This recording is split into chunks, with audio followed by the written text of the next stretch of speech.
style. It's just how optimal you can play that character. And he's up against Donkey Kong, against one of the purveyors of that character in DKwill. I mean, it's right there in the man's name. Kind of elevating Donkey Kong to some place that we hadn't seen him before in this metagame. So it's kind of the daddy of Donkey Kong against one of the proteges of Fox. And woo! So close. One of the things about this matchup, one of the hallmarks again about Fox against DK that you see anytime this matchup comes up, it's very difficult for DK from, kind of a standard perspective from the neutral. But the fact that these guys can kill each other so easily off stage just absolutely negates that. You almost saw it right there. And like you said, DKwill, certainly an innovator. He has a lot of tech, especially in this matchup, that I think he might be showing here today. I know that he played my buddy Slojo and just kind of obliterated him with something he had never seen before. So always watch out for DKwill. He's got that stuff in his back pocket. We'll see that it's not going to help him off his ledge right now.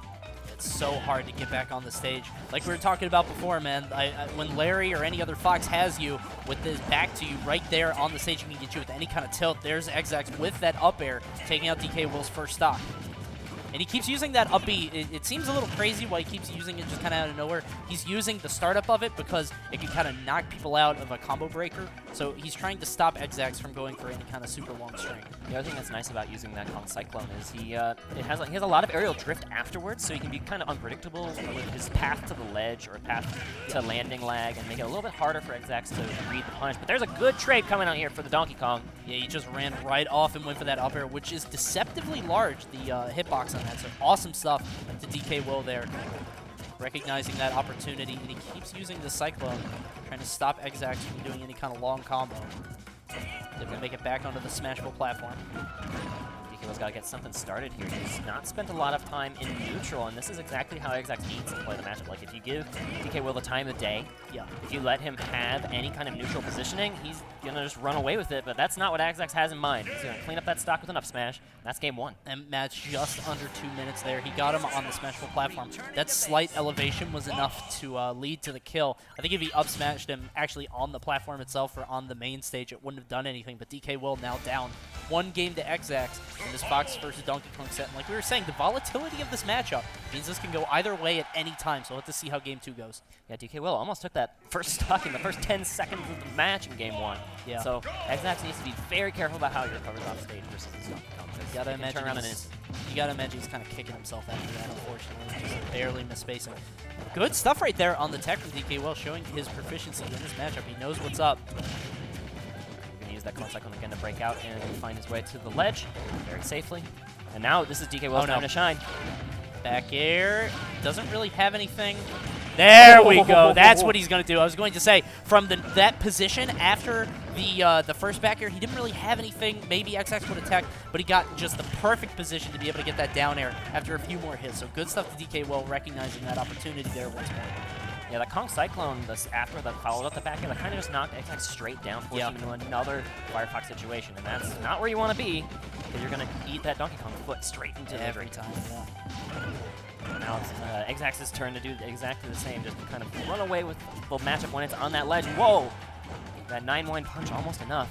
I think that might have closed it out, but instead Xzax just going for that up smash there at 144. Right now DKwill losing all that rage, and that's actually kind of precious for him. I mean, he needs that to be able to come back in this matchup, unless he can get some kind of, up throw ding-dong. And now Xzax is trying to find his way back into the stage off of that taxi platform, so he's going to do just that, and trying to mix up his, he's doing these full hops, and mixing up the aerials. He chooses to try and get in, because that dare has a longer lasting hitbox. You can mess with the timing of DKwill's defense. Yeah. All right, that was a ballsy laser. Yeah. But there you go. He got away with it kind of, but maybe he didn't. Yeah, right there. I mean, he had no rage on him, so that was so easy. That was just kind of clinical in the setup. He just got the grab, simple cargo into the up throw, into the up air. Easy peasy for DKwill. DKweezy. He only grabbed Fox 70%. Yeah. That's all it takes in this matchup. He's a fast faller, man. That's what it is. And that's what Xzax, even though you see him in this advantage state for so long, Xzax still has to work very hard to keep it that way, because if he's not in the advantage state, those grabs are possible, and they can just add up very quickly to percent, because Fox is a very comboable character. Absolutely. Final Destination is the destination here for Game 3. And you got to imagine he just wants to give DKwill no quarter. I mean, he was able to get around on the platforms. He was able to make it back to the stage on the Smashville, you know, the taxi. He has no such option here. He is stuck on Final Destination. He's just going to be right next to Xzax all the time. And as you can see, Xzax is just kind of sharking under him. He's waiting whenever DK is above him, and he's just covering all of his landing options. That's probably DK's, you know, most difficult time in any matchup is getting back to the ground. And without any kind of platform to like give him a hand here. Oh, but it looks like that's DKwill getting a big grab, and he's going to have stage control this time. And look at the percent, man. It could happen. All he needs is that one grab, and he goes for it there. And I think Xzax knew it. That's why he got right out of dodge. There's the up airs off the top. It's not going to be enough to kill him. It looked like DKwill predicted that box illusion. Yeah. Went for the grab, which was a little bit off on his spacing, unfortunately. And that could have been a stop. DKwill has stage control again. It's his turn to do the juggling. Ooh, close there. That could have been an up smash. Instead, he just goes for the dash attack. They're going to make it back on the stage. There's the up tilt. Not quite enough, but that is a formidable kill move, especially with some rage. He's got him now, but the ding dong is not going to work but because of the percentages. He's able to get him off on the side. Ooh! Looked like he was ready to just unwind a back air there, but not going to find its mark as Xzax with another stop, or another chance at life. And I feel like DKwill could be a little bit more aggressive off the ledge, and as I say that, he pulls it out right there. He had a few opportunities there to hit Xzax with that kind of reverse up air, but it did not happen. Instead, he goes for the punch. Right now, we've got a one-stock game, this Game 3. This couldn't be any more even right now. Looks like DKwill has kind of started to figure out how to reset to neutral against Xzax's timings. But as I say that, Xzax starting to open up a small combo, but ooh, here comes DKwill right back. That's so much percent, the down tilt, and he knew he didn't want to grab him right away. He just wanted to go for, you know, for the bongo joint, that one, the ground pound. So right now he's got the up B. He's able to make it off to the right side of the stage, 60% on Xzax, and DKwill obviously having such difficulty getting back to the ground. He's just kind of air dodging in frustration. He's trying to find a way to get back to neutral, but if you look at the percents, Xzax starting to get up to that magic percent. Maybe with a little bit of rage, he wouldn't be able to make it happen, but DKwill is going to be looking for that grab. Oh, and speaking of aggressive options, back to the ledge. Looking for that forward air.